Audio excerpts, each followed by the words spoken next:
दुःखविनाशकलिङ्गं तत्प्रणमामि सदा शिवलिङ्गम्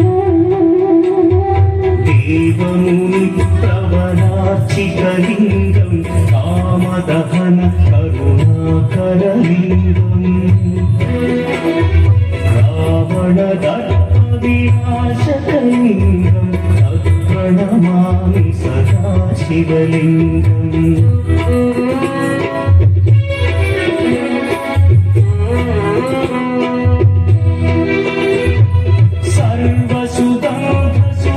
सर्वसुगन्धसुलेपितलिङ्गं बुद्धिविवर्धनकारणलिङ्गं सिद्धसुरासुरवन्दितलिङ्गं प्रणमामि सदा शिवलिङ्गं कनकमहामणिभूषितलिङ्गं मणिपतिवेशितशोभितलिङ्गम् रक्षसुयज्ञविनाशनलिङ्गं तत्प्रणमामि सदा शिवलिङ्गम्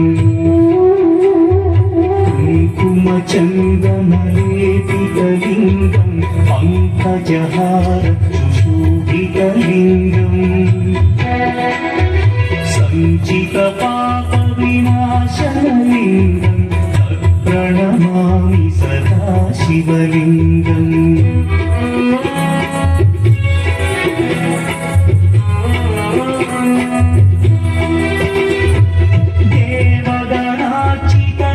देवगणार्चितसेवितलिङ्गं भावैर्भक्तिभिर्वचलिङ्गं दिनकरकोटिप्रभाकरलिङ्गं तत्प्रणमामि सदा शिवलिङ्गम् अष्टदलोपरिवेष्टितलिङ्गं सर्वसमुद्भवकारणलिङ्गम् अष्टदरिद्र्यविनाशनलिङ्गं तत्प्रणमामि सदा शिवलिङ्गम् सुरगुरुसुरवरपूजितलिङ्गं सुरवनपुष्पसदार्चितलिङ्गम्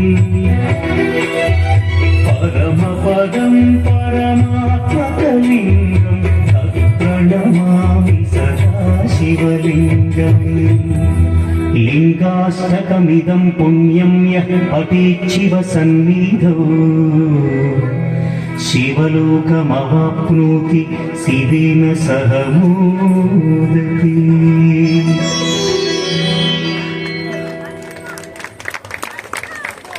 मोदते।